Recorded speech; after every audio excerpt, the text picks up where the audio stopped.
After years of debate over body-worn cameras in Hamilton, police are now asking for $15.5 million to begin phasing them into service. Jason Gaidola joins us live tonight from police headquarters. Good evening, Jason.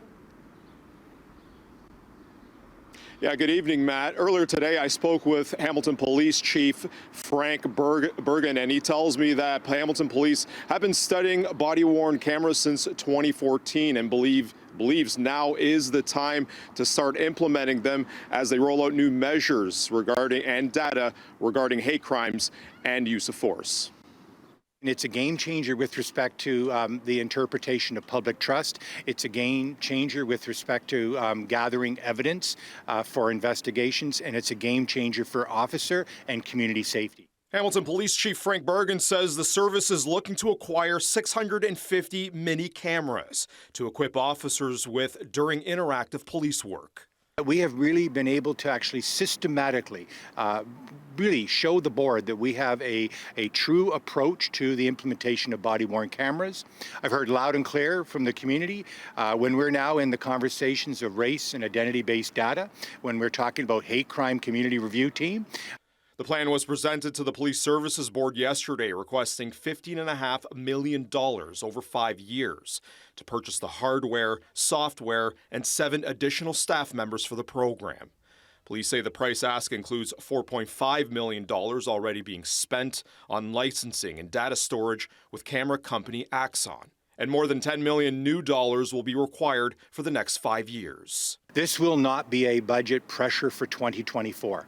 Right now, we currently have our 78 in-car cameras and automated license plate. This will be talking about net new budget going into 2025 and beyond.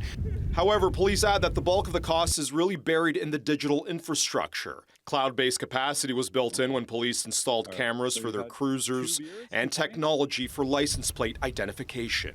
Body-worn cameras are gradually becoming a more common resource across the country, whether through a pilot project or full implementation. It was just 4 years ago when a petition drew 14,000 names calling for cameras here in Hamilton. However, the idea of recorded interactions had sparked debate regarding their use.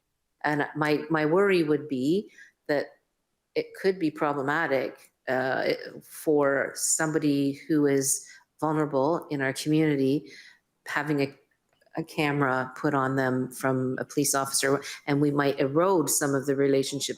Questions also remain about if the technology will reduce complaints or situations involving use of force. Like, how are we going to be assessing whether or not